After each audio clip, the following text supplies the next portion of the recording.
Since others are still joining, before we start the presentation, next session, anything you want to ask about what we have done yesterday or any other query? No? Shall we begin with the today's session, presentation?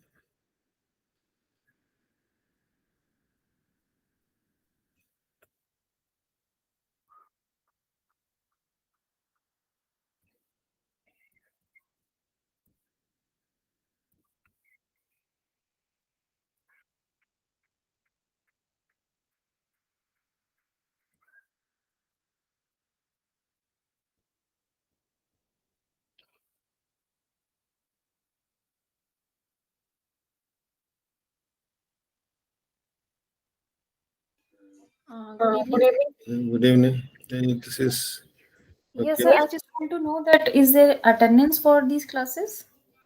I think so, because it is being recorded and all those who are present, the center itself is recording.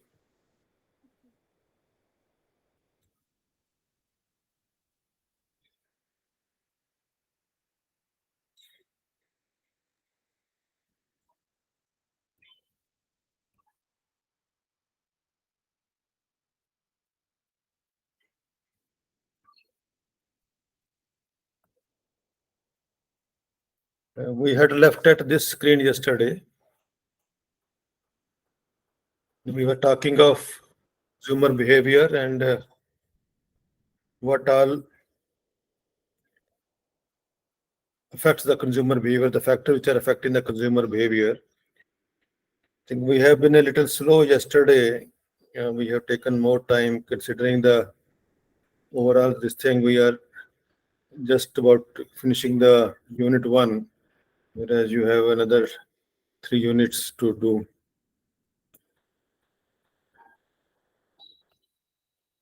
So we'll try to do it a little faster today. This input output thing we had done yesterday. I hope that you know about this.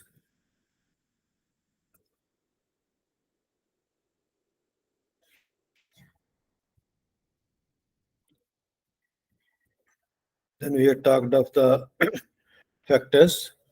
Then taking these factors in detail one by one. Psychological factors, which are individual consumer has, each consumer has its own needs and motivations.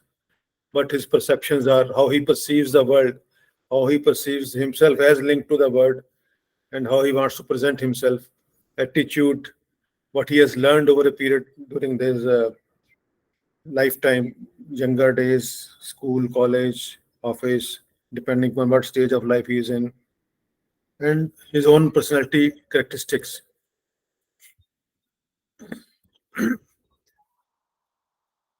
Consumer needs could be divided into two kinds. There are primary and secondary. We had done yesterday the hierarchy of needs. Within that, primary needs are the physiological needs. Secondary needs are the acquired needs. Like primary needs are the one with which you are born. They are necessary for your survival. Secondary ones are the acquired needs, which you acquire as you grow up in the society and in the environment. They may be different.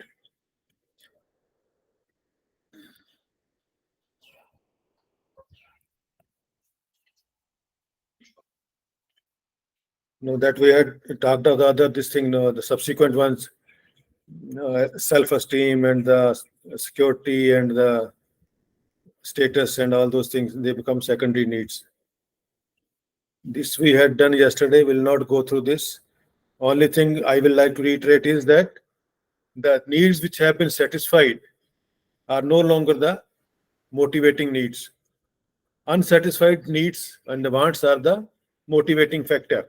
That is what one person strives for. But the part which need has been already satisfied is no longer the motivating factor. Of course, the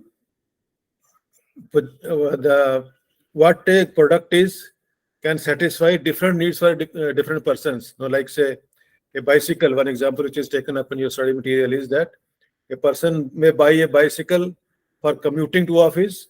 Another one may buy it for the exercise purpose.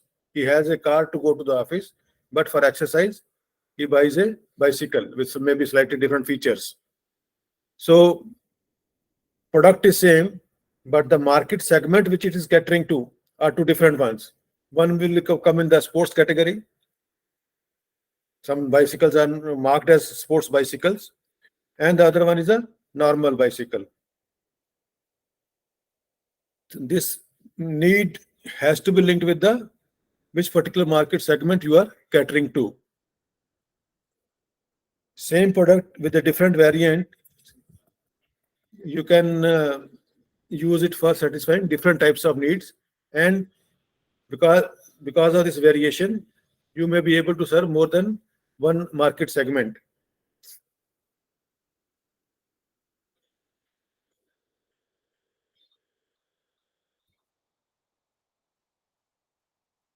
The term perception, what does it mean?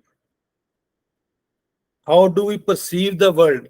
How we see the world around us? That is perception.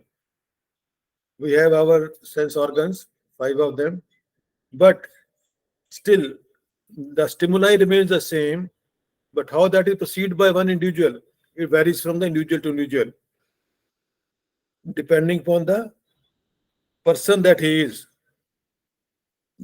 As he has come up, depending upon his values, expectations, his needs, he interprets those stimuli differently. Just a minute.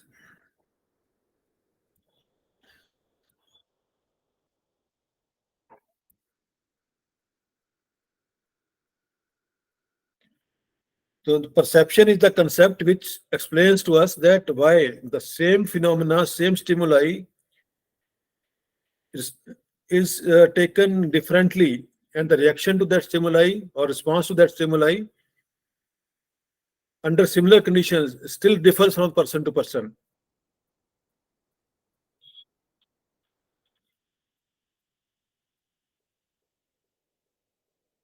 The concept which is related to this perception is that if you are looking for certain kind of products, then you tend to get exposed. Your feeling is that you exposure to those stimuli is more, simply because you tend to notice those stimuli more. Exposure is selective.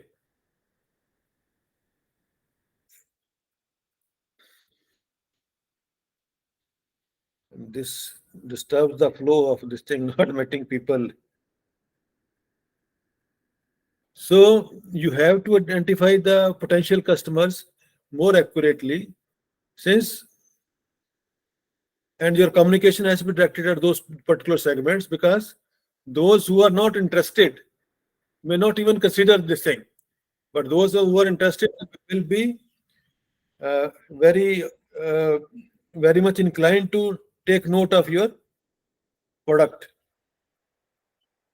So that is what is we call the selective exposure, and the information which is conveyed, the communication which comes to the individual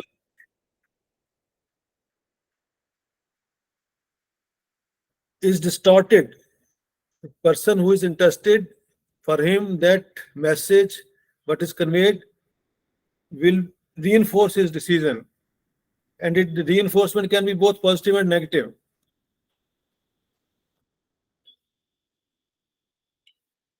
A person tries to give or give a meaning to or interpret that message in his own way according to his perception, and accordingly he tends to distort the message which is being given. Same message, same language, same words, same photograph or something will be interpreted differently.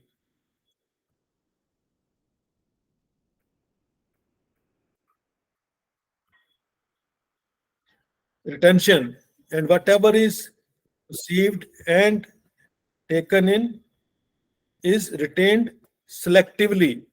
The one which doesn't reinforce the individual's perception may be forgotten, may get deleted from his memory. It may goes into the background. It doesn't get deleted, it goes into the background. So, related to perception, there is a concept of selective exposure, selective distortion, and selective retention.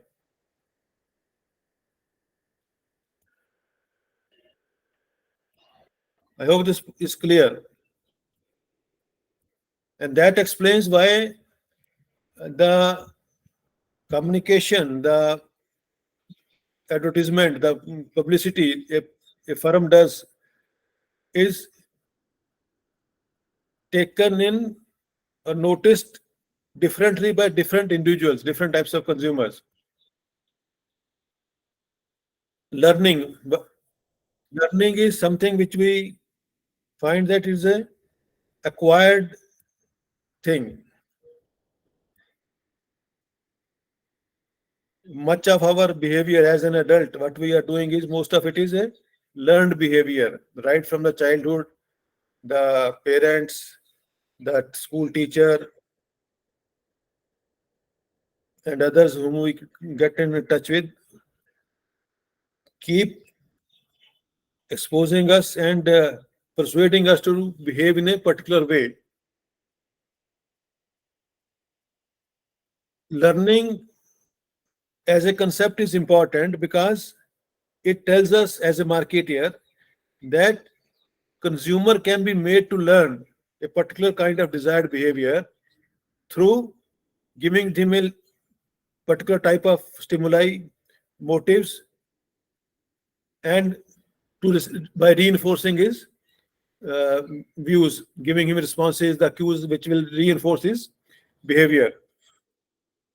So, since most of our behavior is a learned behavior, the marketeer tend to make you learn certain ideas, try to make you learn that how you should react, how you should respond to certain cues, the stimuli which are given to you. And in a way, of course, it is manipulation is a negative term, which we should not be using it normally, but it is a playing with your the way you think, the way you act, the way you react. So, being able to give the stimuli which are the cues which are appropriate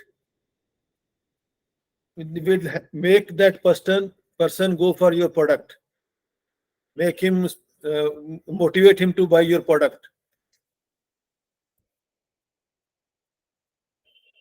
So it is possible to build up the demand for your particular product or particular brand. What is a belief? Belief is what a person has, based on some real facts. You start believing something, and that belief gets reinforced depending upon the subsequent exposure to your exposure to the what is happening around you. Attitude is a long drawn feeling, the way you tend to react towards a particular idea or an object.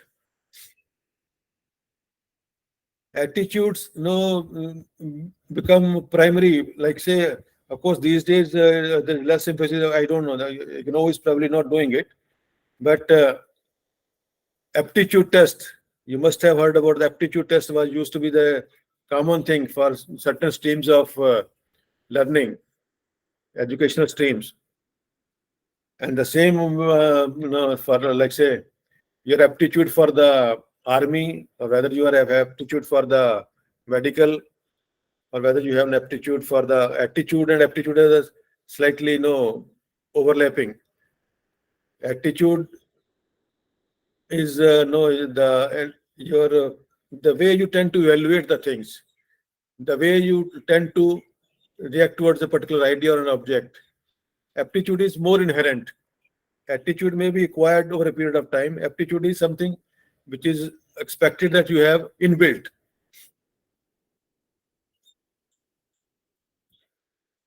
Personal factors, demographic,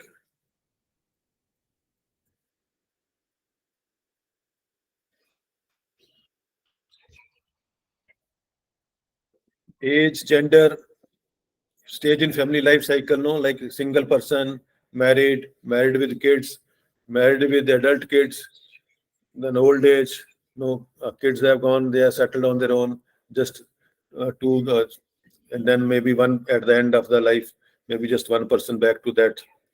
The different stages in life cycle, your approach to buying, the way you shop, the way you try to make a decision about the buying, they keep on changing.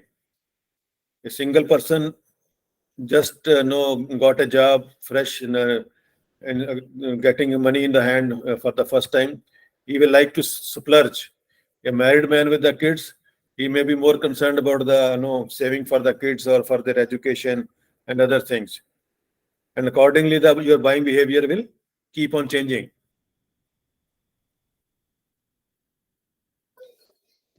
We don't spend much time on this because otherwise we'll fall short for the other things. Social factors, your family, your friends, the leaders within the family also. There is no, maybe if it's a joint family, one person leads and others mostly follow his lead. The same happens in the social circles, no. One or two persons take the lead and others follow. Friend groups, family, whether unit family or joint family, and that will again have a difference, no, like unit family will have a different kind of influence, joint family will have a different kind of influence. The social class to which you belong will also have an impact. Reference groups.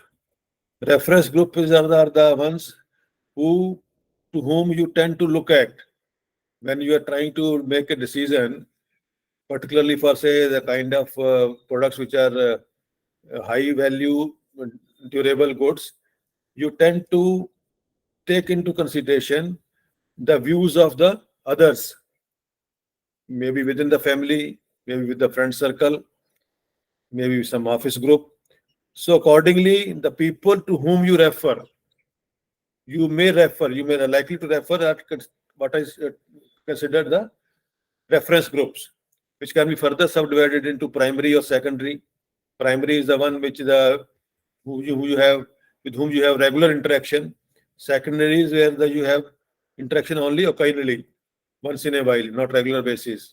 Formal, informal membership, where you belong to or qualify for membership of that, or whether you are not eligible.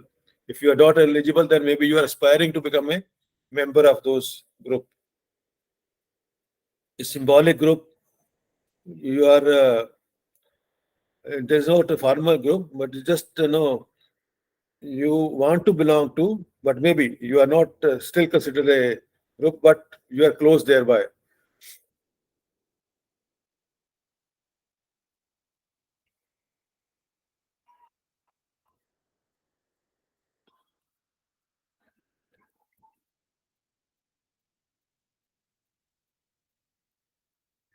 Most common groups which tend to appeal to the individuals are the ones which are where the celebrities are involved, where the experts are involved, and the what we call the common man, Aam Aadmi.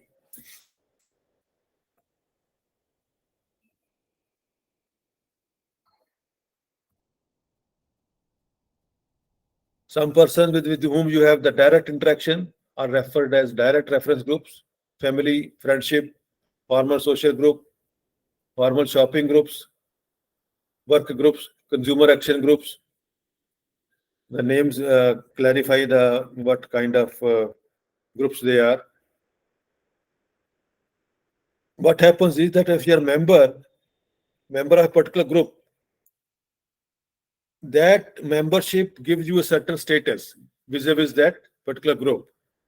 And normally a person tends to conform to the norms of that group, which are group may have laid down certain norms formally, or there may not be laid down formally, they may not be in black and white in writing, but certain norms they tend to follow. Most of the members follow those norms. And then there are those who are who, as I mentioned earlier, leaders, opinion leaders, and the others who tend to follow.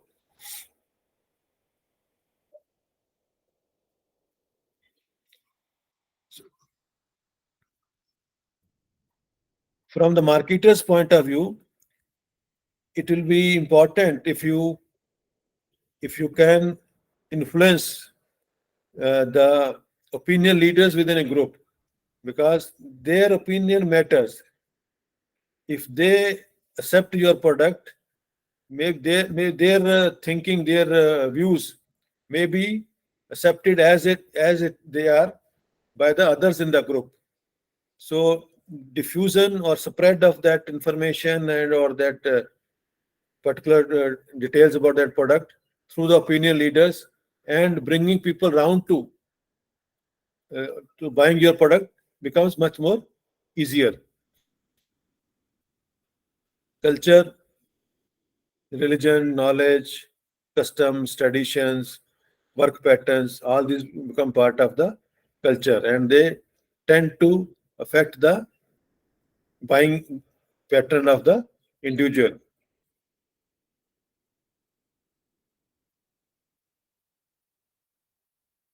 Culture again could be further subdivided into formal learning as a child or as an adult, informal something which is we pick up by observing others, observing how our parents behave, how our siblings behave, how our other seniors behave or their friends behave. Technical learning maybe in the formal setup through some institution or this thing.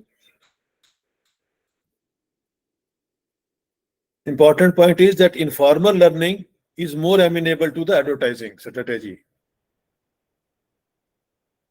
because in the formal learning you are told about certain behavior which you should follow, but fact remains that even in our normal course, even when we are not uh, making any purchase decisions, whatever we have picked up informally influences our decision making process much more than the formal learning.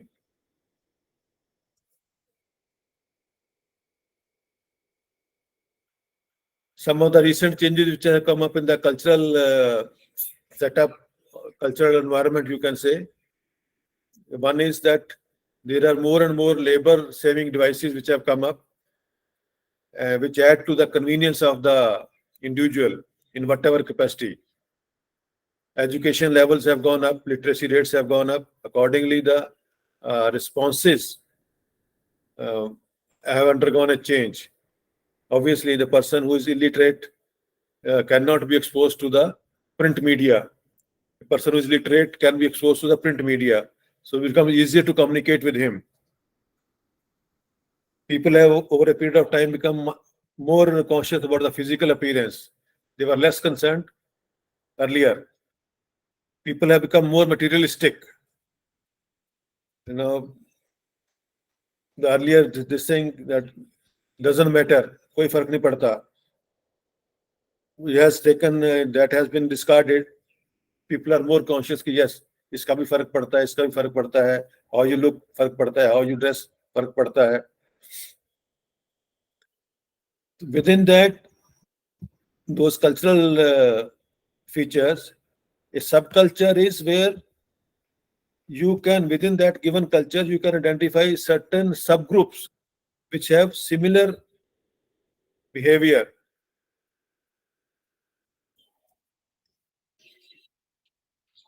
And based on those similarities, you can target those subgroups separately. You should basically, when there is a subculture is there, then you find that if you try to address each of these subgroups with the same way, then you are less successful. But if you try to vary the product as well as the way you communicate, the advertising, the publicity, the medium, whatever medium you are using, that also makes a difference. So targeting each subgroup separately in a slightly different way will make a difference. Social class, same way it affects the others. Now, what are the different steps involved in the decision-making process? How does a consumer decide what to buy? As exposed to different mediums, we get so many stimuli from the manufacturers, from the producers, and we get to know what are the alternatives available. Most of us act rationally. Man, as such, is a rational human being. So we try to collect more and more information, particularly if the the layout involved is high and the product is going to be with us for a longer period. So we try to gather information and make systematic use of that information in a rational manner with a conscious process, and try to pick up what we think is the best alternative.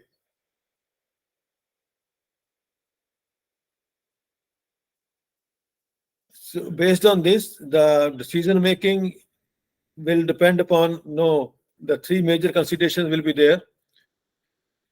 How much cost is involved? How much this product? How much does this product mean to you? Like whether is it very important for you or it is not important for you, or hardly any importance for you. And what are the risks involved? Like if the decision is wrong, then what will happen? Or if the consequences are low or not very risky, then you will have a different approach towards the buying that product. And how much is the pressure to buy the product? How much time is available with you? Certain things you may need immediately, like if you're feeling hungry or thirsty, the choice for looking out for food is something which you need immediately. Or maybe if you're out for lunch during the lunch break, the time pressure is there. But if you're out for dinner after the office hours, then the time pressure is not there. So the decision making process will be different into different situations.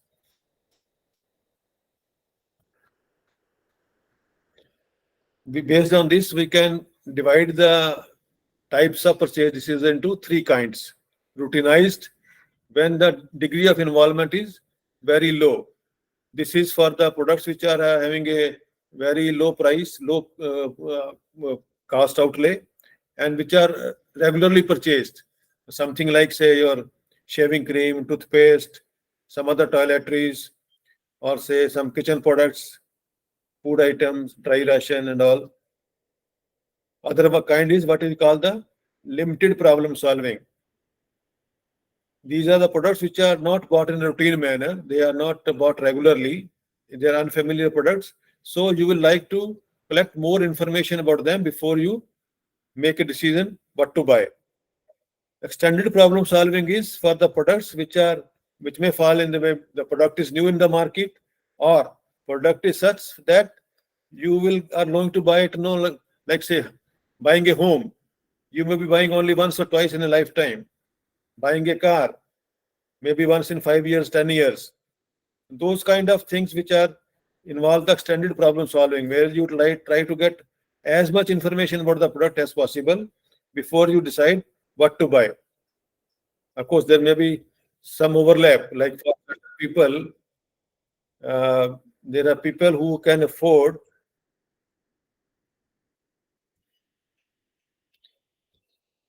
and their behavior is that when the new model comes into the market, they will go for it. So they may be buying car every year or maybe once in 2 years or this thing. But a middleman may be buying car once in 10 years. So for the person who is buying it regularly, it may be a limited problem solving. But the one who is buying in once in a 10 years kind, it may be extended problem solving. So There may be overlap in these categories. Steps involved: problem recognition. You feel the need that yes, I need something to take care of these and these requirements. Then the next stage is trying to find the information pre-purchase. Before purchasing, you try to search for the information related to that product and then go for it. And thereafter, you get some alternatives, then you evaluate. You compare those alternatives, pros and cons of those alternatives, and then pick up the one which suits your circumstances the best. See, what is optimum for one may not be optimum for the other because of so many considerations. The feature one is looking for, the price of the product, are so the two major considerations may be there. And then a person makes a purchase decision, buys the product, uses it, and then post-purchase, he of course maybe like whether he feels satisfied, whether it could be one situation he feels dissatisfied, one situation. The third one could be that he's neither satisfied nor dissatisfied. That is why the most of the time you find that post-purchase the companies keep asking you whether you are happy with the purchase process of purchasing and then with the product. They're trying to make it more suitable to your requirements. Of course, this stage 4 and 5 maybe 2 and 3 may not be required for the items which you buy routinely.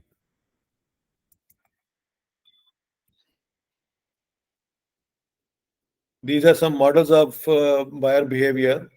Basically, the same what we had done earlier, the simple model: inputs, then processing in the mind of the individual, and based on his personality, perceptions, all those factors we have talked of, he makes a decision, that is the output. Now, different management gurus have tried to split them into some from 3 to 4 or maybe more, and they have the ones who have given it it's presented differently based on their names. Some different models are there. We don't have the time to go through each of them individually, so just mentioning them. These will be available, should be available in your study material.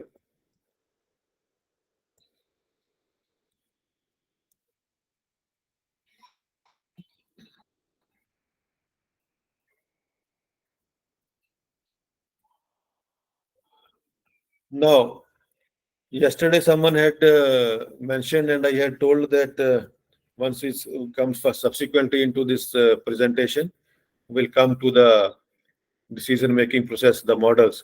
Someone was asking who influences. So these are the 6 categories which the different roles which are played by the different family members in the family decision-making scenarios. One is influencers. Influencers are those family members who will give the basic information and also advice.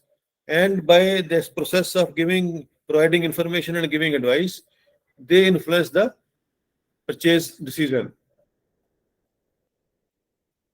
Gatekeepers, who tend to allow or disallow or partly allow the flow of information. And by doing that, by allowing or restricting the flow of information, they influence the decision making of the other members.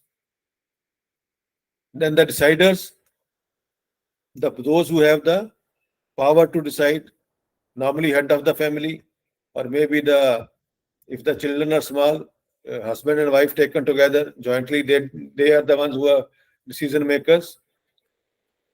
Buyer, it may be, depending upon the type of product, it may be head of the family, it may be lady of the house. Kitchen and other related products, may be lady of the house. Say clothing, may be lady of the house. For most of the durables, it may be the head of the family, husband. preparers, the ones who say, like, normally it is the role given to the one who is, like, say, do it yourself kind of product. If the buy and it has to be assembled at home, husband may be doing it. If the dry ration for the kitchen has been bought, the housewife may be preparing it for the product, which is in a eatable condition, consumable condition. Users, maybe one member of the family or maybe all the family members. So you find that within these 6 roles, of course, depending upon the number of members in the family, some roles may be overlapping, some roles may be non-existent, and maybe there all the 6 different roles are there. You find people playing all the 6 different roles, not necessarily that they will be always there. So far, we have been talking of the individual or family-based buying, because we had talked in brief about the buying process of the organization right in the beginning. Let's select more details. Organizational buying behavior. I hope the slide is clear. Steps are same, but the way they are processed is different. Mainly because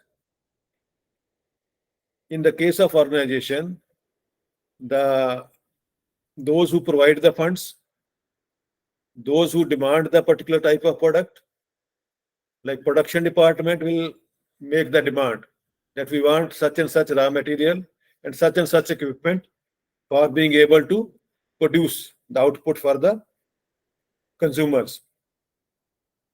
So that is the need recognition by the actual user department who creates the demand. Then that need is described in terms of, like, say, technical terms depending upon the type of product. So many microns, so many grams, so much viscosity, density, this thing, so many depending upon the type of product. Then more detailed specifications are prepared. Then it may go to the wing or the department or the individual officer who actually does the purchase. And that department may start doing the search for the suppliers. This kind of product, who all can supply those products. Then the proposals may be sought. You might have come across, those of you who are working, that RFP, the term used RFP, request for proposal. It is more in the government departments and most of the big organizations. They float a tender and they ask for the proposal, giving the specifications that this is what we need, and who all those who can supply, they should give their proposals. Then out of those proposals are evaluated and one particular supplier may be selected. Then having selected, of course, there may be 2 considerations, basically technical consideration and the financial one. Whether the product is technically sound, meets your requirement, and second is whether it is within the financial limits laid down by the finance wing of the organization. In some cases, it may be that before the purchase order is placed, it has to be confirmed or approved by the finance accounts.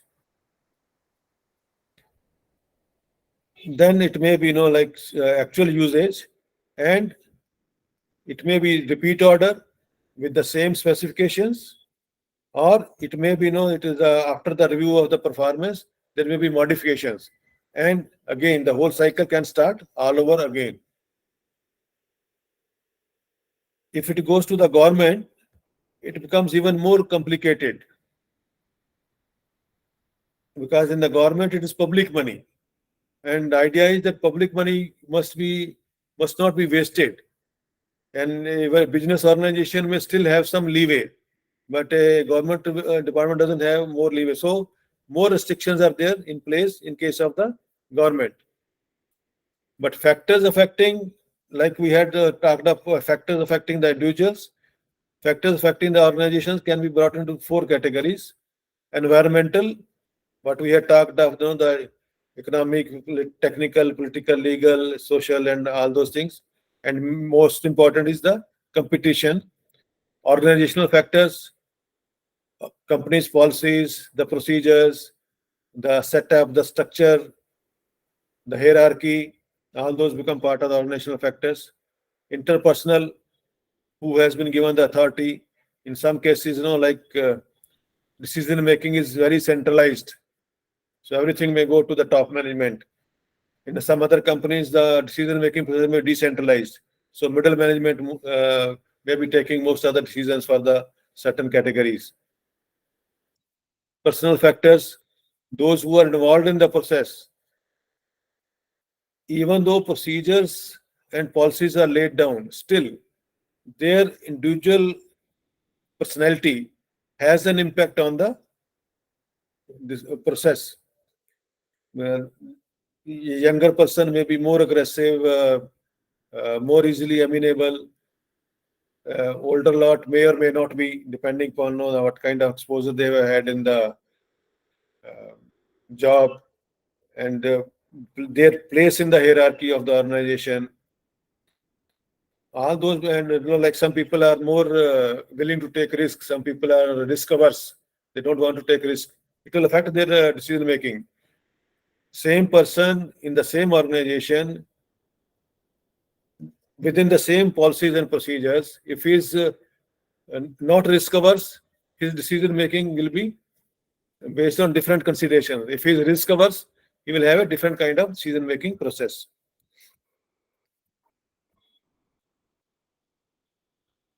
Of course, the same thing has been repeated here. Anything you want to ask about this? What we have done so far? Any points? Before we move on to the next one, anything you want to ask? Nothing? Shall we move on to the next one, next chapter?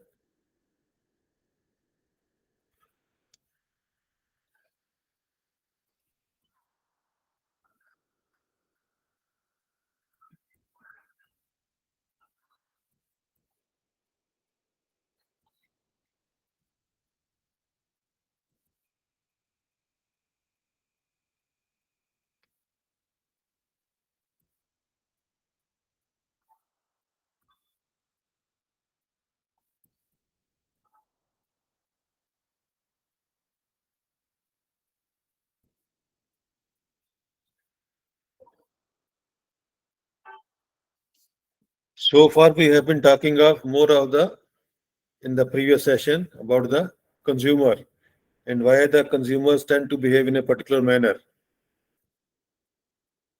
Next session is this session is about the product. What is how the different decisions related to the products are made by the manufacturers, by the producers, and how the marketing as such is influencing the product. One of the product, of course, is primary, the first P of the product mix. We had talked of 4 P's of the marketing mix, not product mix, marketing mix. So, what a product is? We had talked yesterday. A product is what? Anyone? Any one of you?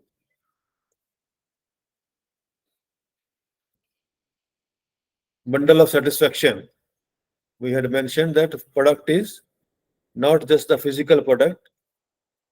Product is the bundle of satisfaction which a consumer is looking. He buys that and he expects certain level of satisfaction from that product.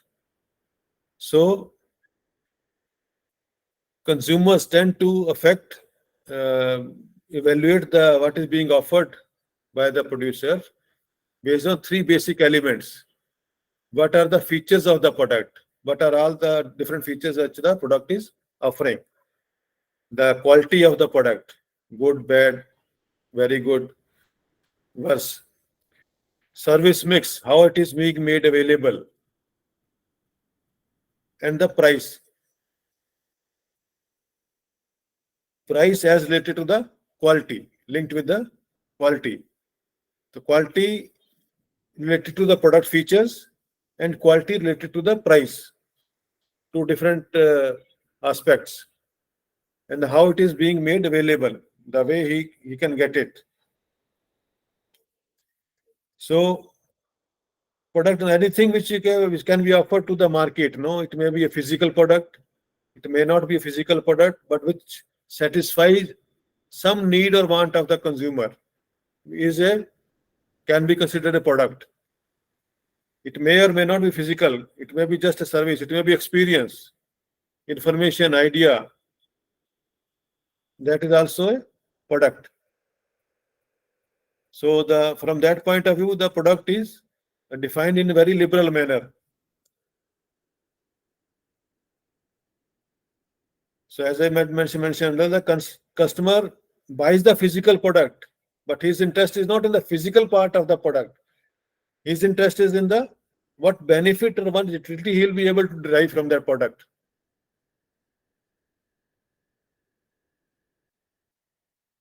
So there are both physical and psychological characteristics involved in a product.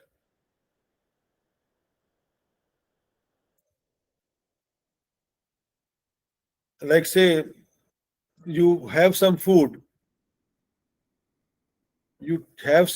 from a restaurant, and you get some food from a temple or some other religious place, whichever place you are visiting, a church or a masjid or whatever, some religious place.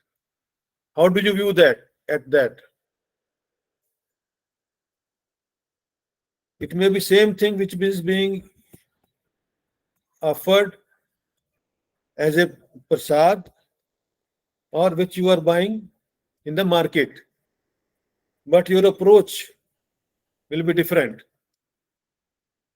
So it is not only the physical part, it is the psychological part of the how do you perceive the product, how you feel about the product.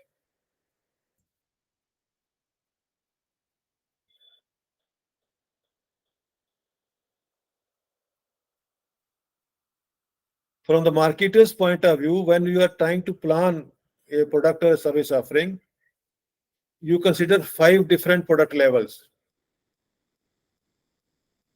Each level adds to the value of the product. First is the core benefit, the basic benefit for which the customer is buying the product.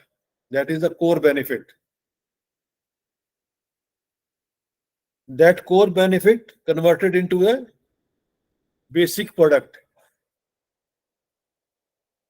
Then next level is expected products, like set of attributes which are expected to be there. Then augmented product. Customer has certain expectations, but what he actually gets is more than that. That is augmented product. Potential, all the possibilities of making further changes into the product. Now, for an example, mobile, when they came onto the market for the first time, say 15-20 years ago, what was the core benefit for which they were bought? Being able to communicate while being on the move. Isn't it?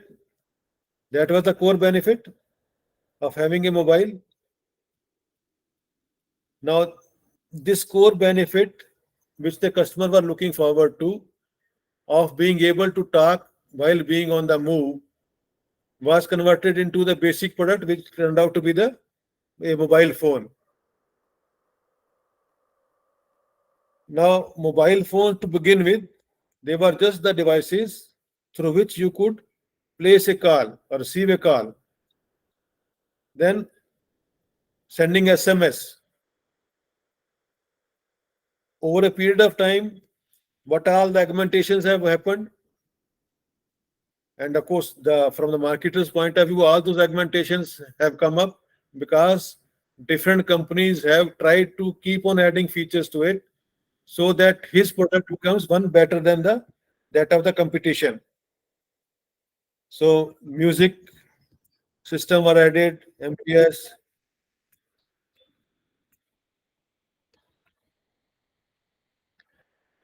cameras got added.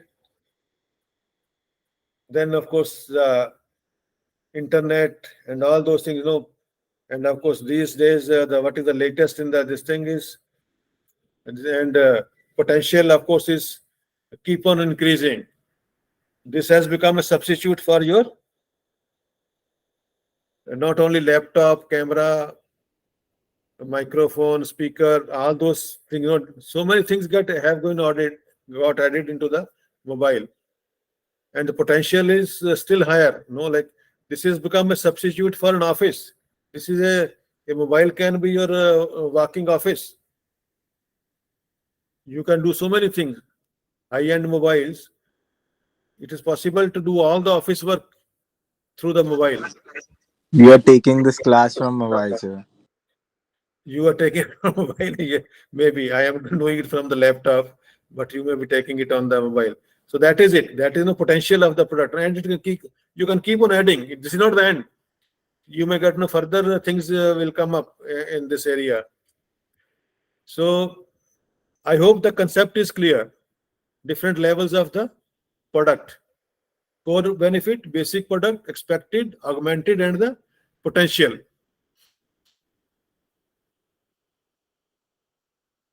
Now, different types of products, the classification of products. Products can be classified into different categories based on the usage.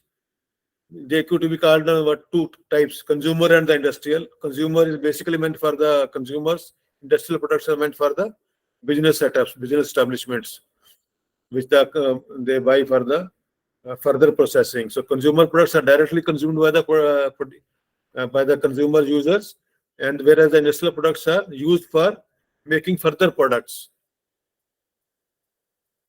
Of course, that consumer can be further subdivided into consumer durables, non-durables, and the services.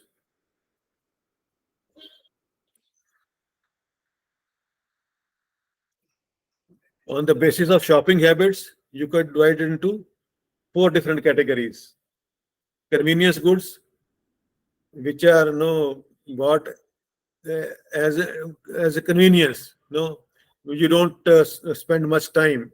What comes under the category of what we have done earlier as the routinized buying behavior, which you buy in a routine manner. Of course, they could be further subdivided into the staples, impulse buying, and emergency. Something you may need, like say you got a cut, you need some medical aid, the band-aid or something like that, Dettol, or something like that immediately, emergency. So you don't put much effort, you just go and buy. And certain things you buy on a regular basis, so they are part of staple buying with this thing. You buy it without much thought. Shopping goods, like furniture and car, you spend considerable time and effort on deciding. Specialty, some luxury items, like you tend to have go for a particular brand only, or some look for some certain unique attributes in that product. Unsought goods, where we had mentioned yesterday also, like insurance policies, medical insurance, life insurance, general insurance. People have to be persuaded to buy. Of course, vehicle insurance, the government has to put a condition that vehicle will be registered unless it is insured. Left to themselves, if it is not enforced, people may try to avoid it.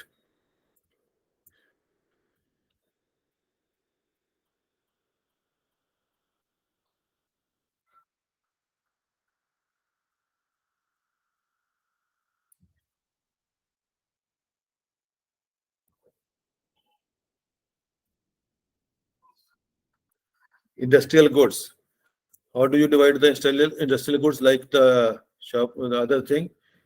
There are 3 different categories. One is that there are certain items which are what we call the capital items, like uh, which are long lasting, which may be, basically the machines which are used for manufacturing other products.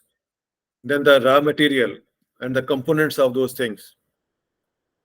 And then the supplies and other business services which are needed for the development of the product, management of the product.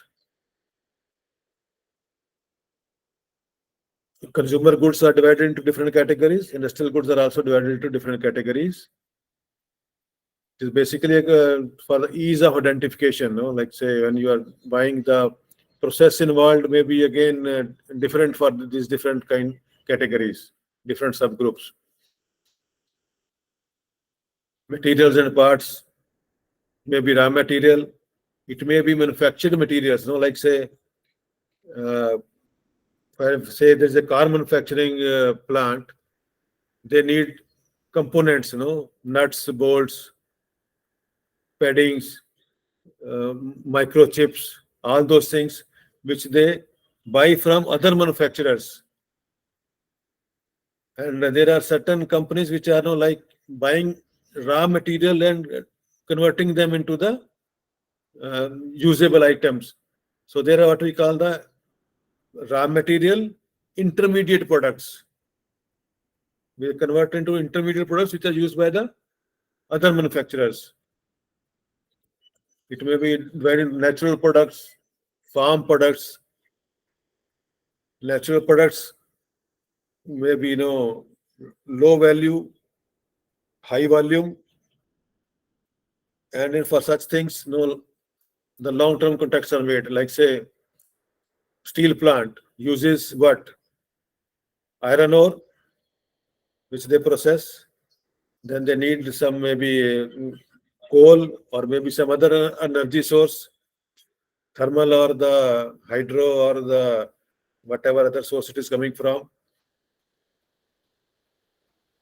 For these things, reliability of the supply is very important. So when selecting the suppliers for these items, the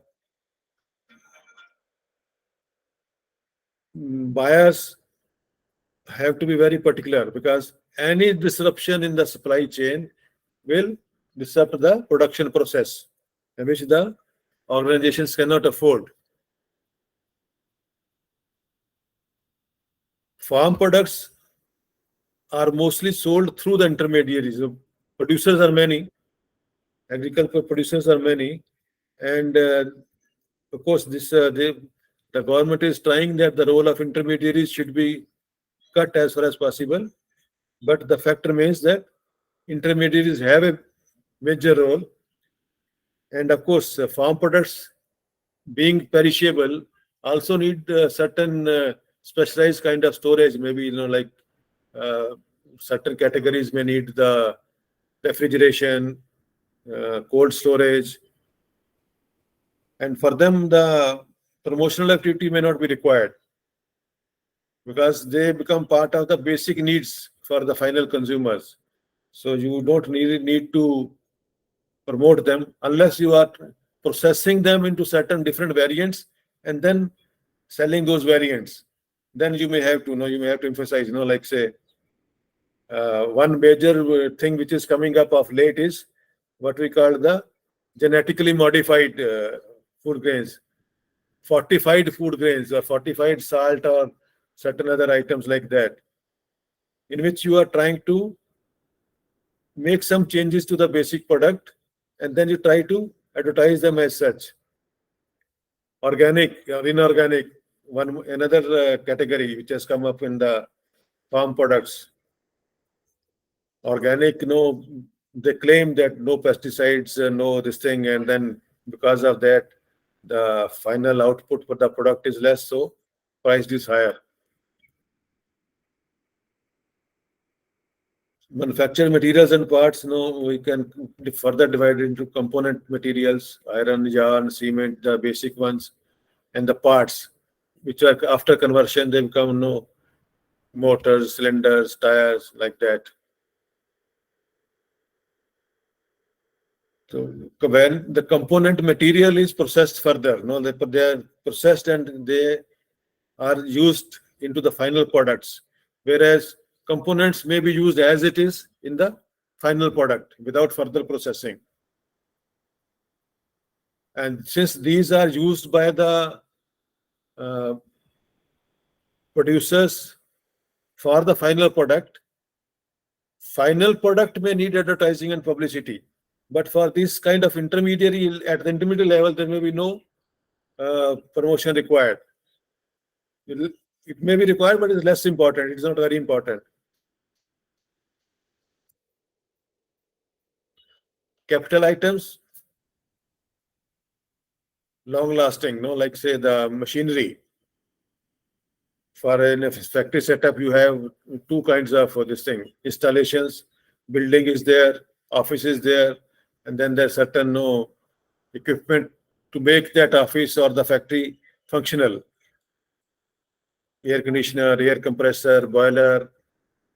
This thing, equipment is the equipment, the tools within the factory, which may be required, which may be used by the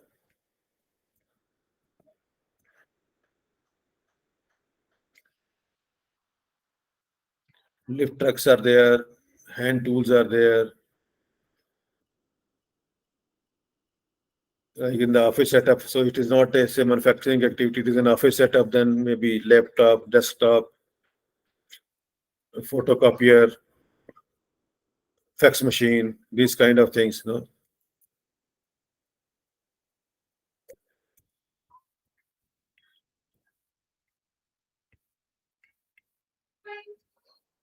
Yes.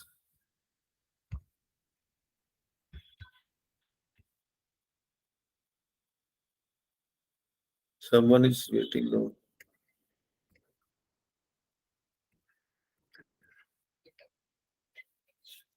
Again, a subclass, no, this is something which doesn't need much explanation, but you can go through.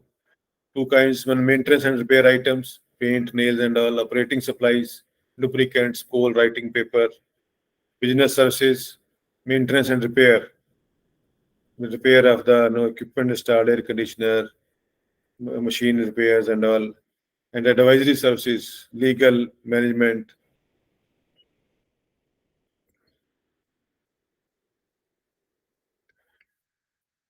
Now, marketeers, we have seen earlier also, like yesterday we were talking of the positioning.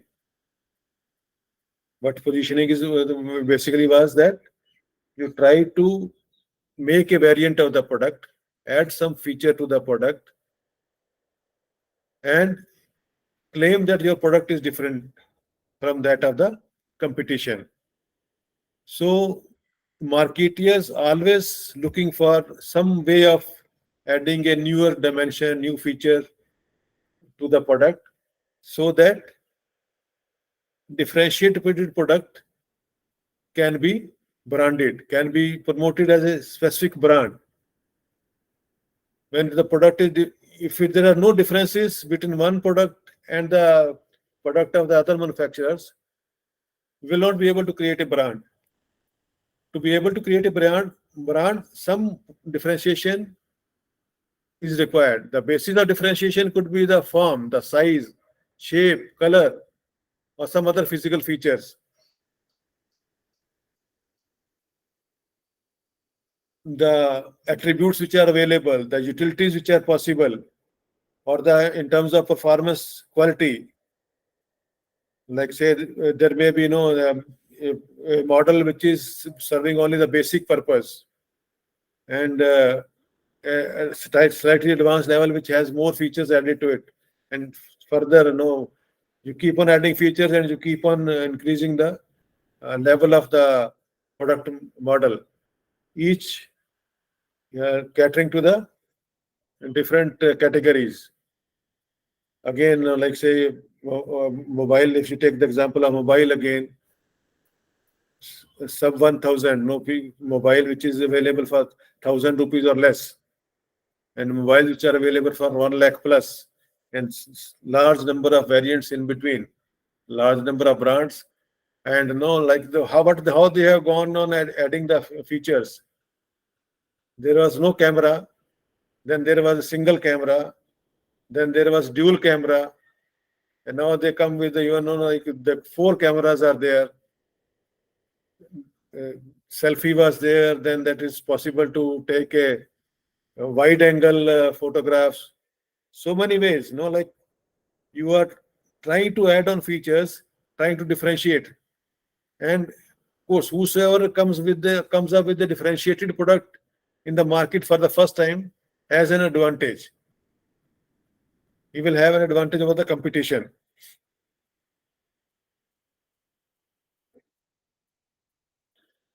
Because whether the quality is conformity, quality to the quality norms, whether the durability could be another feature.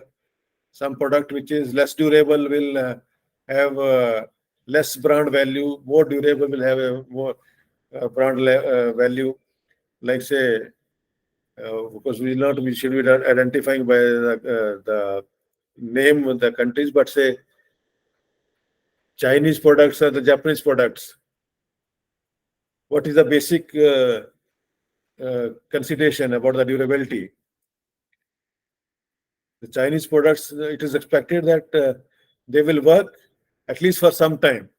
Long life is not expected for most of them, and not at least the ones which come into the India.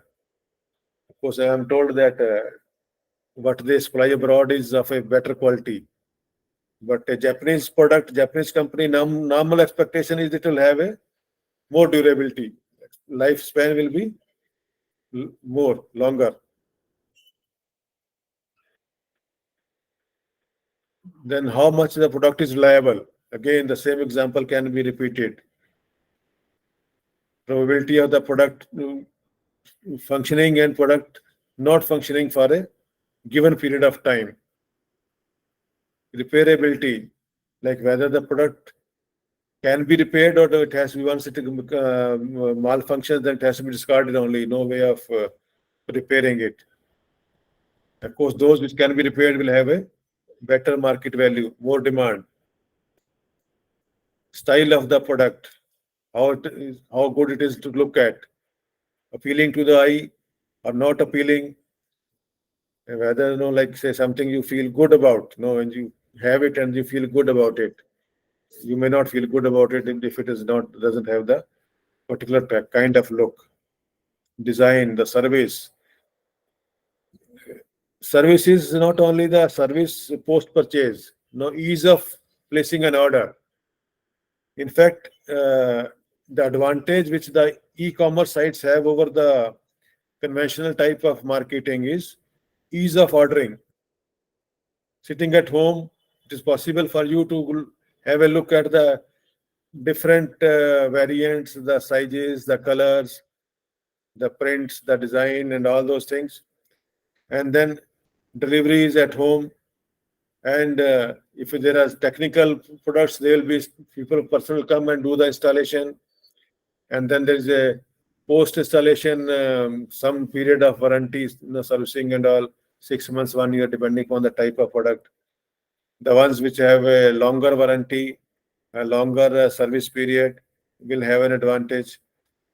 All those features are there required for the improving the branding of the product. Now, product line decisions. A product is a specific product, this thing. But you find that in the market, there are companies who have multiple products. So they are multi-product companies. They produce not only one product, they offer different kinds of products. And idea is that because they try to become the market leader. So as part of product strategy, one decision which the company has to take is whether they should have only a single product or whether they should have multiple products. Single product, the advantage is that you are able to focus on that.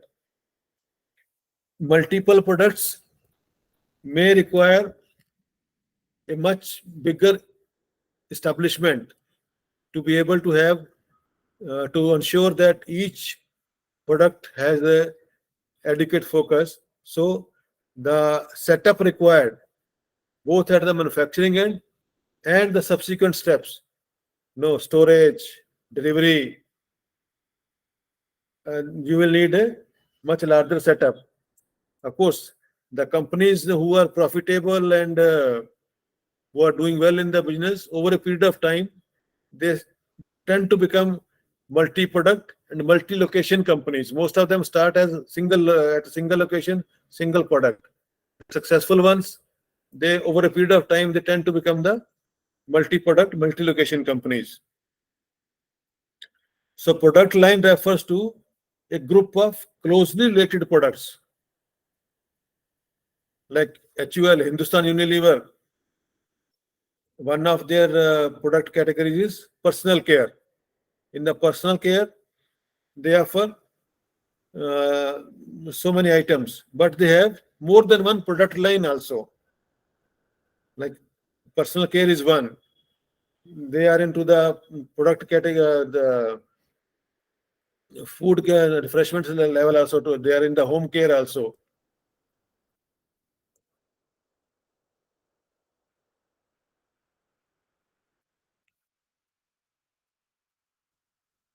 Single product, product line, and then a number of product lines. Product system, different but related products. For example, you have a PC, then along with the PC, what you may have is headset, keyboard, projector, voice recorder, presentation projectors, printer. Sometimes these days can have of course, the laptop itself may have the features which it may allow you to have a send or receive effects. You can configure it in a way. But initial models, you could attach the effects machine to it. So basic is a laptop or a desktop, and then there are so many accessories attachments which are different, but they are all related. Taken together, they are called the product system. Product mix. All the different types of products and items which a particular seller offers are called the product mix.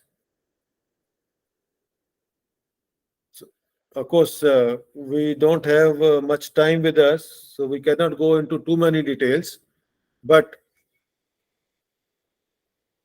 single product, product line, product mix, product system, and what we can call the number of product lines taken together. It is what is called the product line width. I think I have a slide where let me see if I can show you the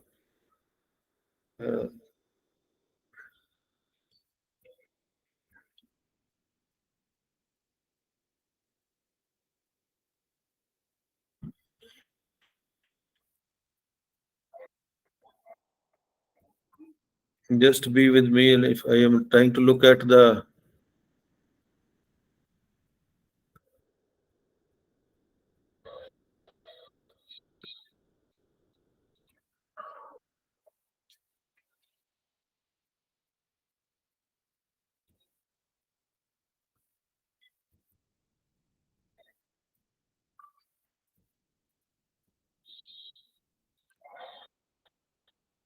if I can, I'm trying to find where I can show you the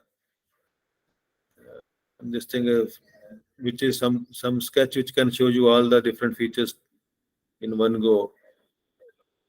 It is possible. No, I don't have it handy with me.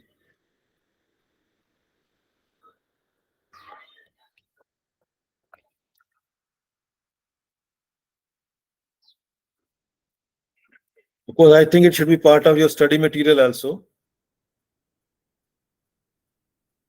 4 or 5 broad terms to remember is product, product line width, product mix. Now, within the product line, what are the different kinds of decisions which are required to be taken by the manufacturer for his products? How long or short the product line should be? Like say, if you take the example of say bathing soap, Hindustan Unilever offers bathing soap. So there's a product line. It has 4 or 5 different brands within its this thing. I think Hammam is also part of it. and Dettol is also these days with them. So they are basically bathing soap, and within that, different uh, brands of the soaps together. They become what is called the product line. Whether they should have a long one or a short one, that is the decision which the management has to contend with.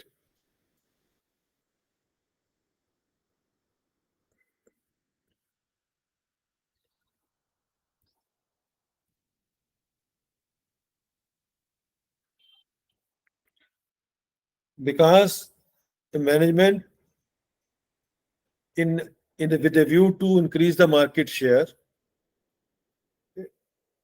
tends to tries to cater to the different market segments, and to be able to cater to different market segments, it has to come up with the different variants of the product.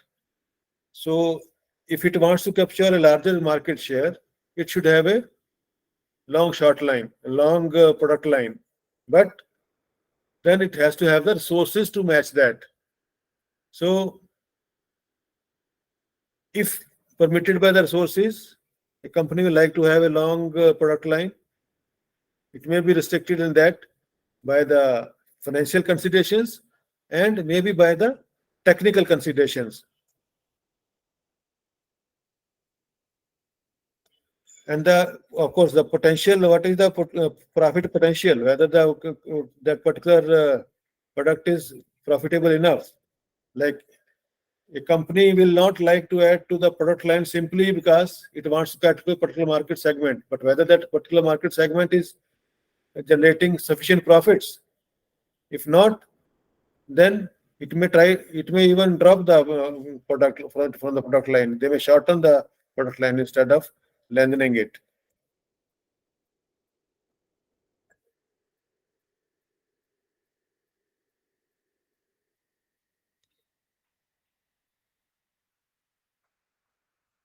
So company may decide to lengthen the product line, shorten the product line. It may, instead of lengthening the product line, it may add another product line. So it may think of widening the product mix rather than simply adding more to a one product line. You get the point? One product line, shorten or lengthen, or add a different product line. If the potential by introducing a new product line is more, the company may decide to go in for a new product line, then thus widening its the product mix.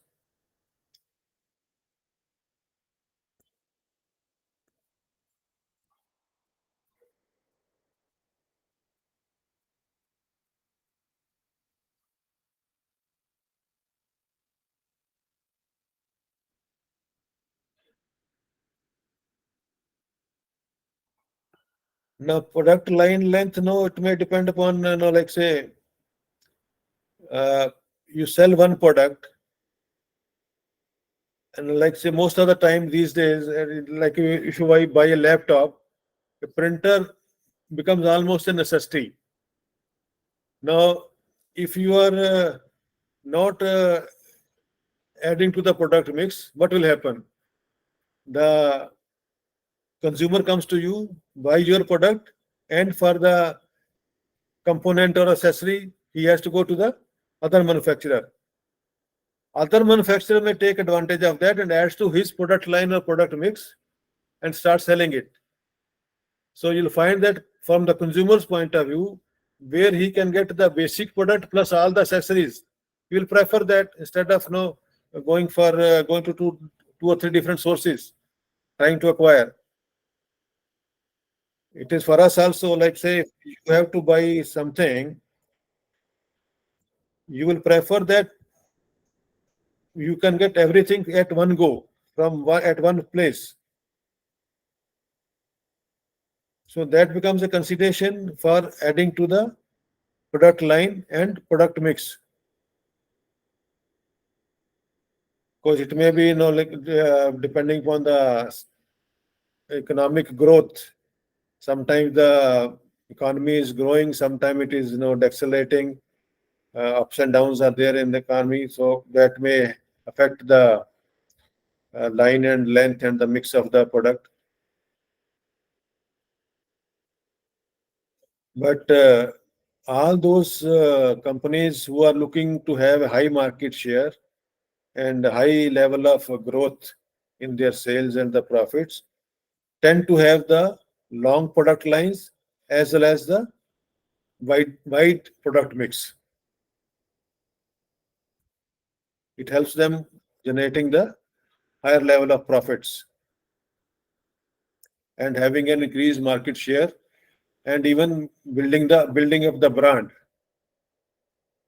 Like you find that some of the bigger names in the say in the Indian conditions, Reliance is almost into everything. You find that they are selling. You name the product and they are into it in some way or the other. Tatas are into so many things in the market. Jewelry, clothing, medicines. You see that in Tata's tagline. It is still, I believe, it is the same. Incidentally, we also make steel, Tata Steel. That they have started doing so many things that steel was the basic thing they started with, but now they talk of we also make steel.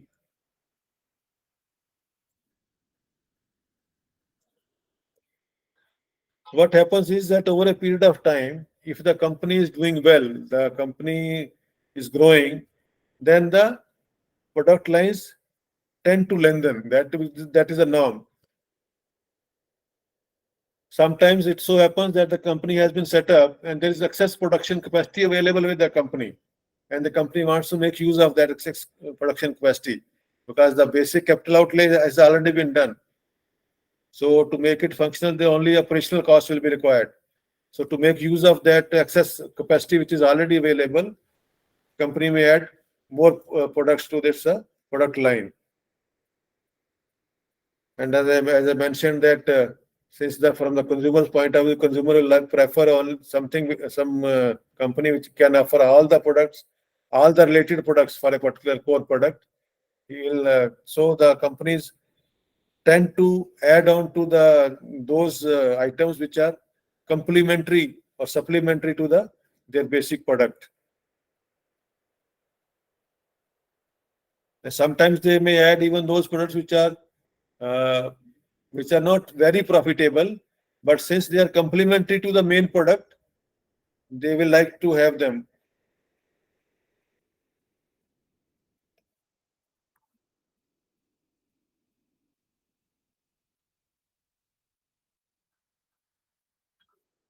How does a company lengthen its product? By stretching and by line filling. Stretching is adding new products. Filling is adding something which was missing in the existing one. Like say you are manufacturing say one basic component, one core product, some accessories, but not all the accessories. So if you are start making the accessories you are not making so far, that will be what we call the line filling. Stretching is adding new items. Stretching may involve down market, up market, or both ways. Now, like if you take the example of Reliance, Reliance initially started as a yarn. Basically, it started with the clothing, Vimal. Vimal used to be the brand. Then it started making the yarn. Then the yarn for whatever they were buying for those raw material, they went into those. Then they went into refining the crude. They went on stretching. And see if you have one product and you stretch towards the basics and the opposite direction where you start going to the like say again the same example, if you take from clothing to yarn to the whatever is going into the products which are to make the yarn and then to refining. This was in the reverse direction. Upside, they started going into the ready-made clothing and all those things. So you company may go towards the downside, upside, or both ways. They can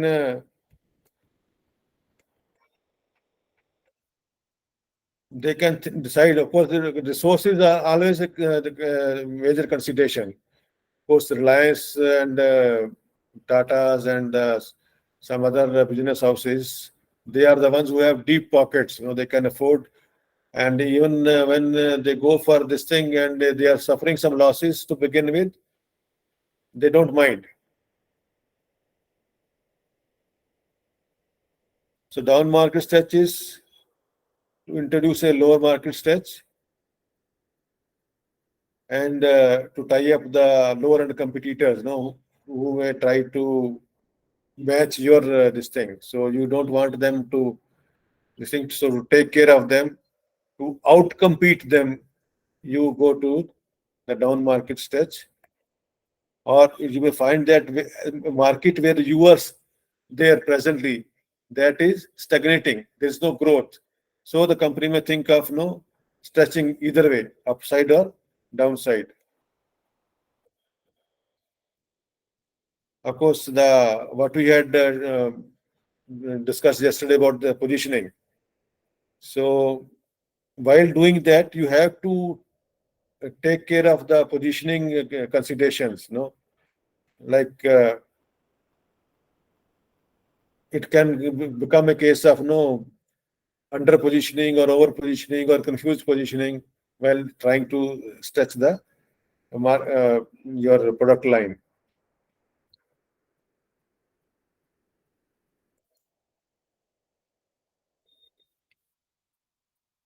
It should not be overdone. We have talked of down market, up market, two-way stretch, line filling, and all. If overdone, it may lead to cannibalization and the consumer confusion. We had talked about the confused positioning yesterday. The consumer may think that the company is trying to show it as a very different variant, but actually there is no difference. It's hard, there is nothing which will make it different from the earlier version or what the basic product which was there. New product, there is hardly any distinct. In fact, that is even for some of the major brand names, like say Apple and all. There was a news item saying that the newer models, there's hardly any new feature. I have not used it. I can't say first-hand experience, but I'm just talking of the some media reports which I have seen. That latest initially the new model tend to be quite different. There were so many different additions, attributes, features, and all. But the of late, the addition is minuscule, very small, not really worth it. Except that like this is again a manipulation that they stop servicing the earlier models. After say certain stage, the auto upgrade of the software that is stopped, and that is done only for the latest models, not the old models. With the result, that person may be forced to abandon the old model at some stage because there will be no upgrade in the software. And same happens for the so many other products, technical products, where the particularly in the IT area, where the software upgradation is a regular feature. Any queries about this? What we have done so far about the product? Of course, we have rushed through mainly because the main consideration has been that we are short of time.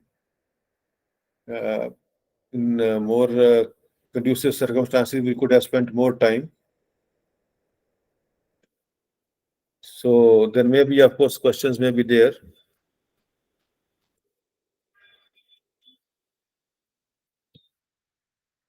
Any point, anything you want to ask? No? No issues? No, this can happen in two circumstances. Whether everything has been understood or nothing has been understood. Uh, what is the case presently? Everything understood? Everyone understand what we have talked of?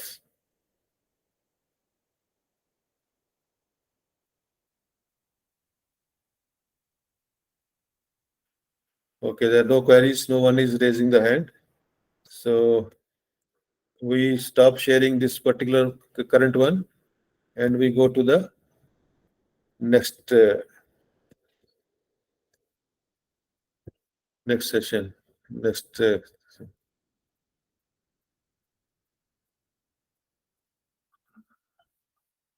Let me close the current ones first.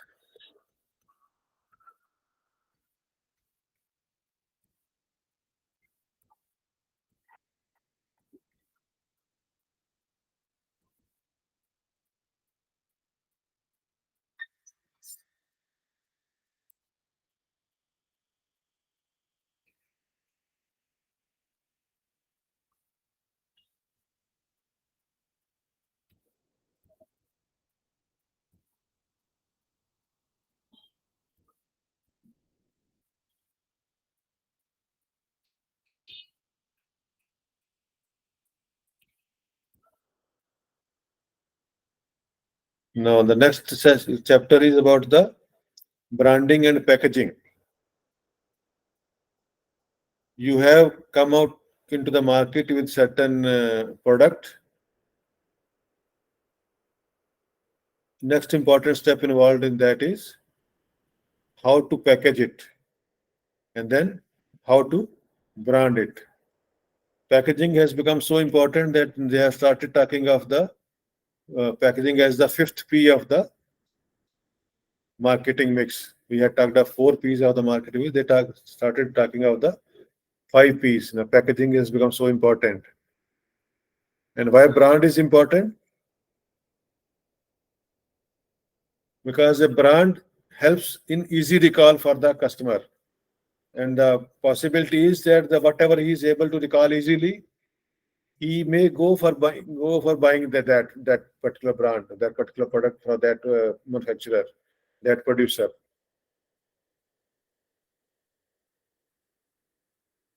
Brand building, like say, certain whatever product you may think of, like certain brands which come to your mind. Possibility is that you will start making queries more about that particular brand only, and what we had talked of earlier, that selective exposure, selective distortion, and selective retention.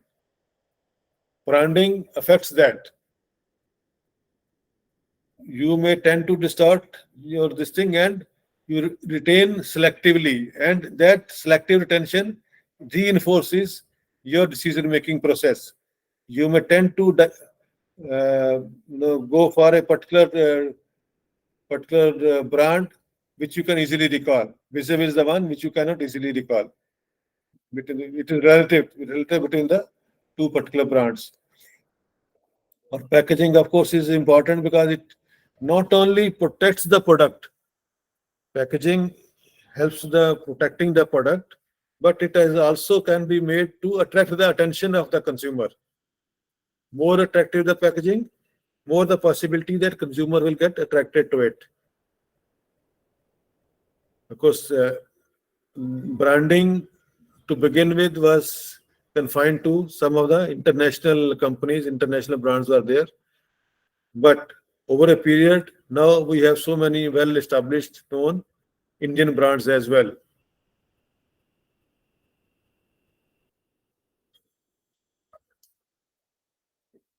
Branding as a concept has also gained more importance with that, as the indigenous companies have been started growing and they have become conscious of the value of the brand. They have been paying attention to it, and brand as a concept has become more developed.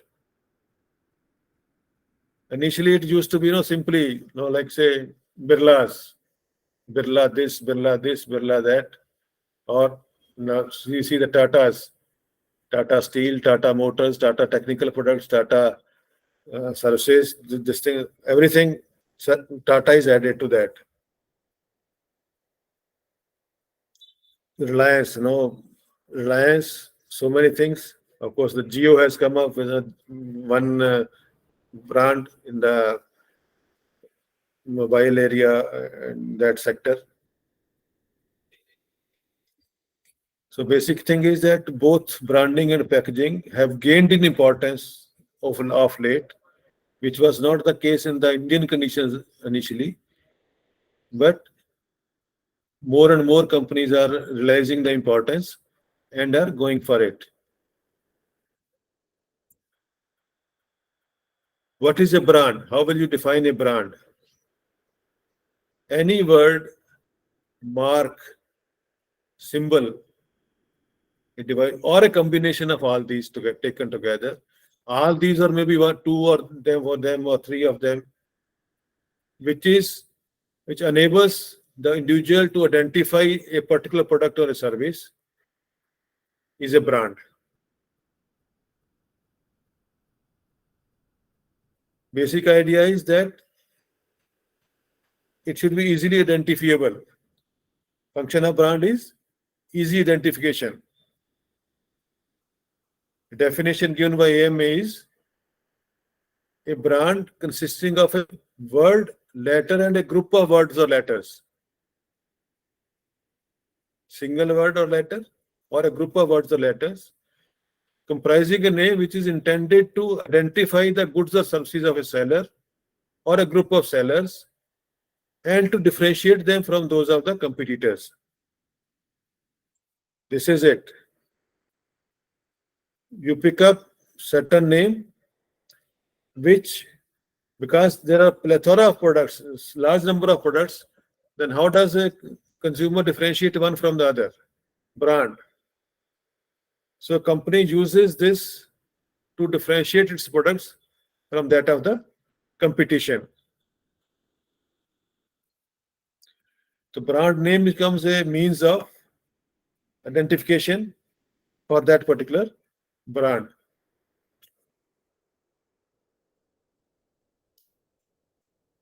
Brand and trademark. Sometimes, like normally in the common parlance, it may be used synonymously, or say as a good substitute for each other. But there is a difference.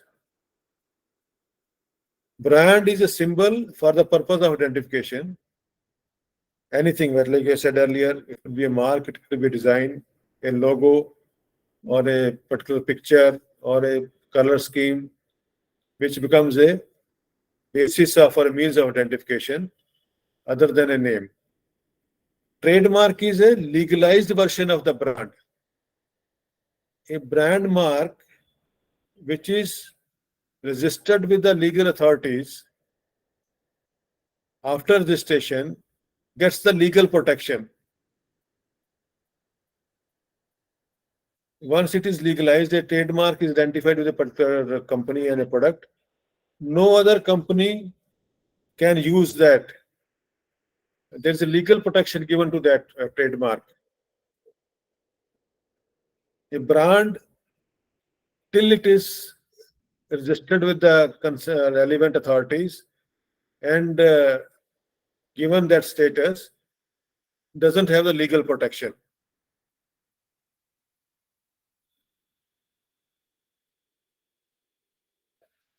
Of course, one may say that this is my intellectual property. I had developed it over a period of time, and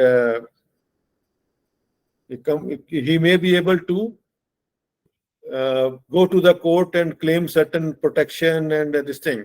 But a trademark is automatically given. Once it is registered as a trademark, that protection is automatic. Registration process itself ensures that. the difference between trademark and brand.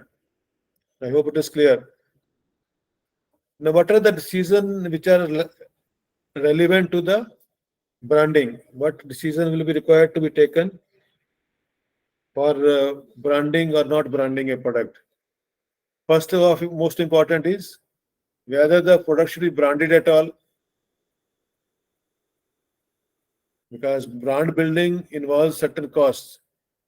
Whether it is good enough, that expenditure is good enough and gives corresponding benefits to the company. That is the first decision. Then, who should sponsor the brand? What quality should be built up into the brand?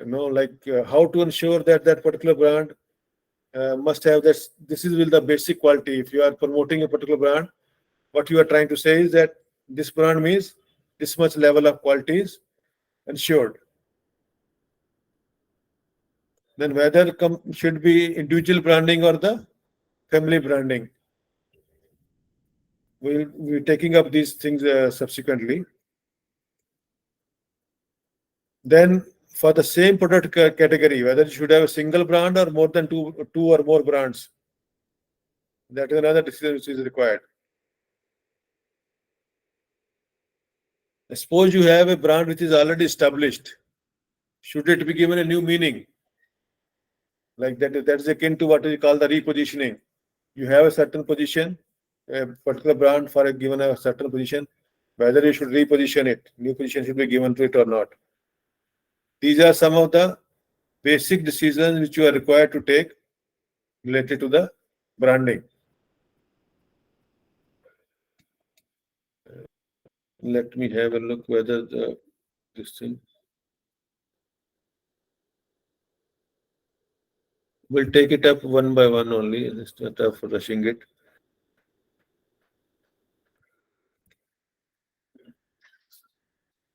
Before we go on to those points, what are the advantages and disadvantages of the branding? For the buyers, what is the advantage?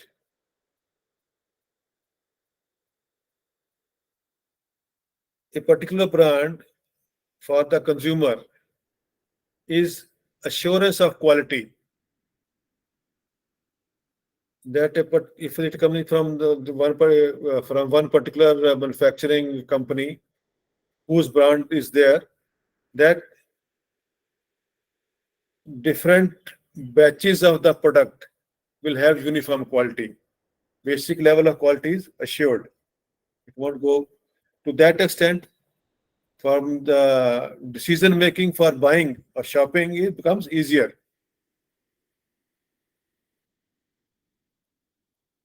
And since the different brands will compete with each other,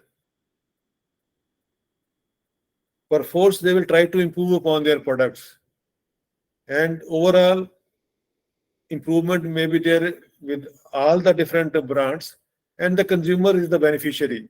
Whatever improvement comes up in the brand, whether brand A or brand B or brand C, final advantage is with the consumer only.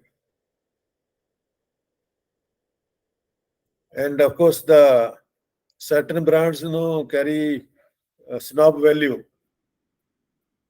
Snob, like say you have a well-known brand, and you are carrying that, so that becomes an indicative of your financial status or maybe social status also at times. So much so that some of the high-end brands, you have duplicates in the market. People tend to buy maybe a good duplicate. What is the idea? Why have a duplicate of a well-known brand?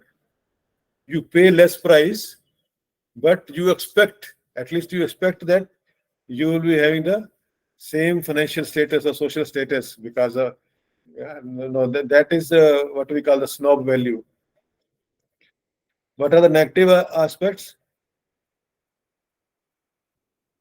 Since brand building involves money and it comes up over a period of time, so whatever effort and money the company has spent for building up the brand, it here has to recover So it will add to the price of the product.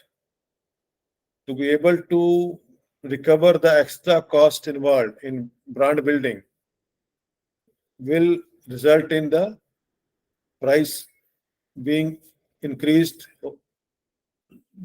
Certain markup may be there in percentage terms, or like say, you see in the market that all the branded products cost more because the manufacturer has to recover the cost. Of course, unbranded products, you may not be sure whether this will be quality is not assured. You don't feel the quality product may be good, but since it is not a known brand, you don't feel assured of it. That is it, psychologically. And it may also happen that once the brand is established and the producer doesn't want to increase the price, so what does he do? He tries to reduce the quality. Of course, sometimes they try to reduce not the quality as such, but the quantity. You find that most of the there are no certain psychological barriers with the consumers. Rupees 10 product, rupees 20 product.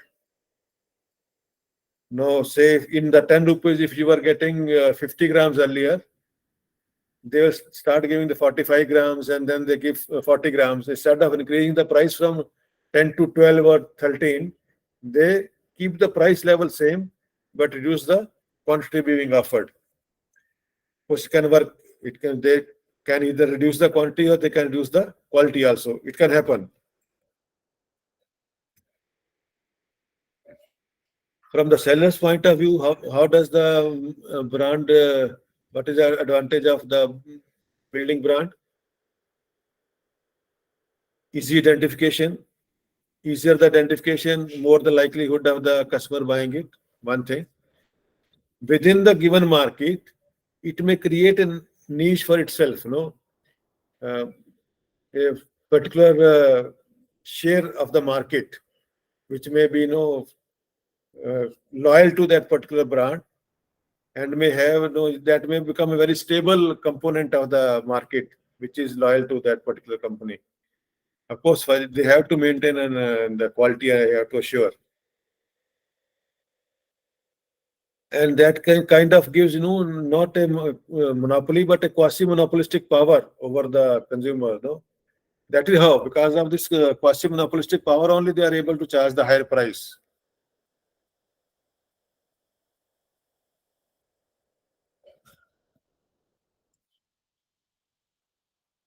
How does the society benefit? Does the society benefit from the overall brand building? What do you think?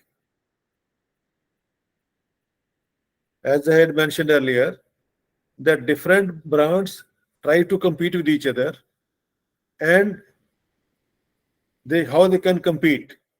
Two basic things is lower the price, improve the quality. But in the brand building process, normal tendency is to improve the quality. And since everyone is trying to improve the quality, society at large benefits from the availability of improved products which are available to the consumers in the society. And those brands, as a part of their brand building process, they try to disseminate, more and more details about the product. Of course, these days, so you have most are knowing, even the ingredients are there on this thing, the process, and for certain category of products like say medicines and all, how to use it, plus and minus points. So many things are there, and since consumers become aware of all this knowledge, all those details, it helps him in the decision making. Of course, the opposite view after this is that that same thing, the higher cost and the higher prices. And of course, the stronger brands tend to, like why we use our term quasi-monopoly. they tend to exploit that their hold and their niche market, and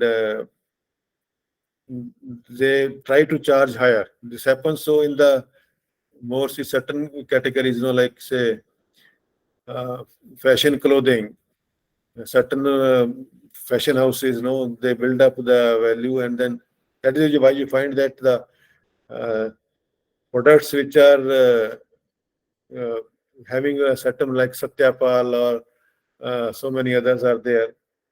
They cost maybe sometimes even double, triple than the uh, normally what is a similar clothing available in the market.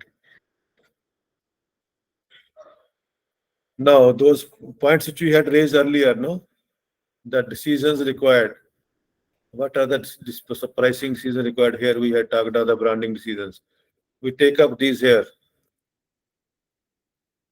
Whether to brand a product or not. What are the considerations? One is the nature of the product.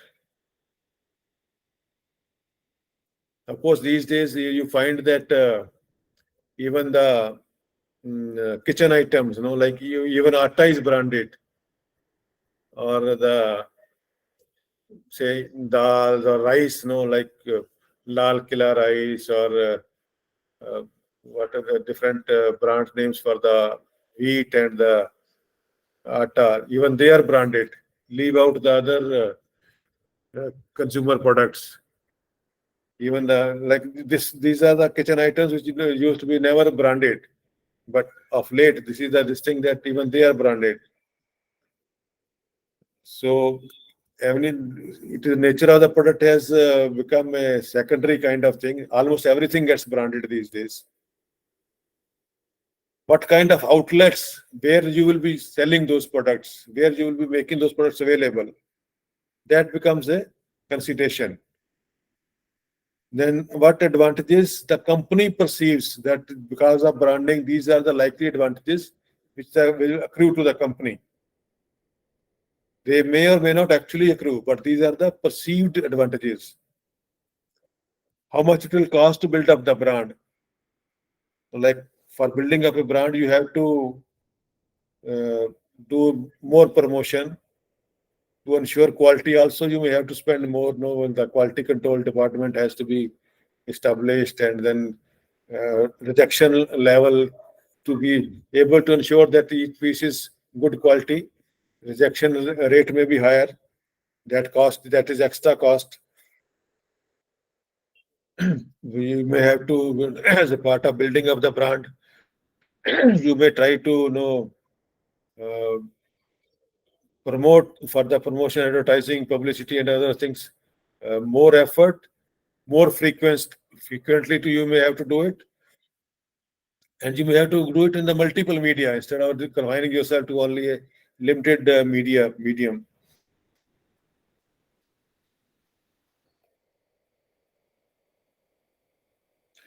Of course, there are certain basic conditions which help in the brand development.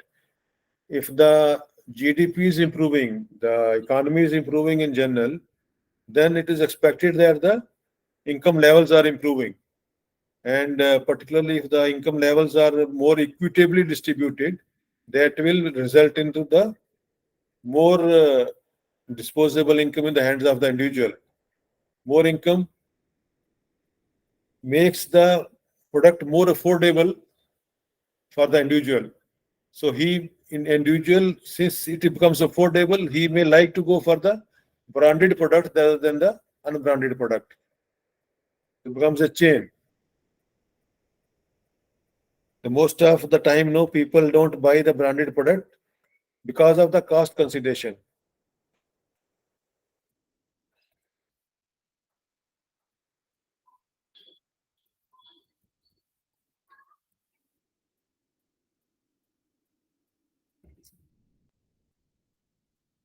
As people become more conscious about the quality, they become willing to pay more. Of course, the same point which I had mentioned earlier that even the eatables are getting branded. Of course, the bakery items, the biscuits and all were getting branded earlier, but even the raw material, basic food grains, even they are getting branded. Now, whether who should promote it, who should be branding it, whether it should be manufacturer, like when manufacturer has a, what do we call the national brand or a private brand, or the middleman. Like, see, you find that these days you have so many middlemen who are again very large in size, Super Bazaar, or say Big Basket, or Geomart. Big Basket, Super Bazaar, Geomart, they are basically middlemen, intermediaries who are buying from the manufacturer, repackaging that product with their logo, their name, their brand, and distributing it to the final consumers. Of course, in the process, they are doing different kind of packaging. They are pricing it differently. But you find that the original manufacturer is not a promoter. The brand promoter is the middleman. So you have both kinds, no? So the present scenario is that for most of the items, like say, again, you take the example of the kitchen items. The original manufacturer's name is hardly present. The Big Basket or the Geomart or the similar other companies are the ones who are promoting it. It becomes their brand, and they claim that yes, coming through them means they are ensuring the quality, and the person need not bother about the who the original manufacturer is. They may buy it from different manufacturers, different sources, but since they are packaging it, they are doing it, branding it as their product, they will ensure the quality.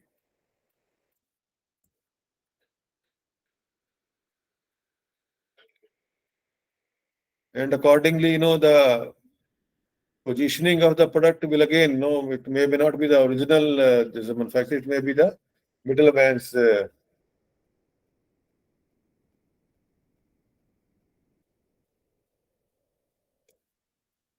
So one way of looking at it is that, like say, Surf and Nirma, both are similar products, serve the same purpose, but Surf is considered a premium quality, it is priced high, and Nirma is considered lower end and is priced low.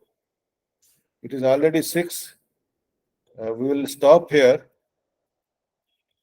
and we'll pick up from here after a gap of 15 minutes. Please, all of you be here.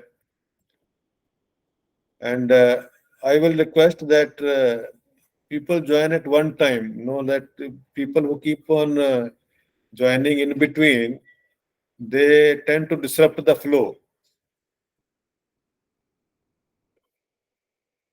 Okay, see you in 15 minutes.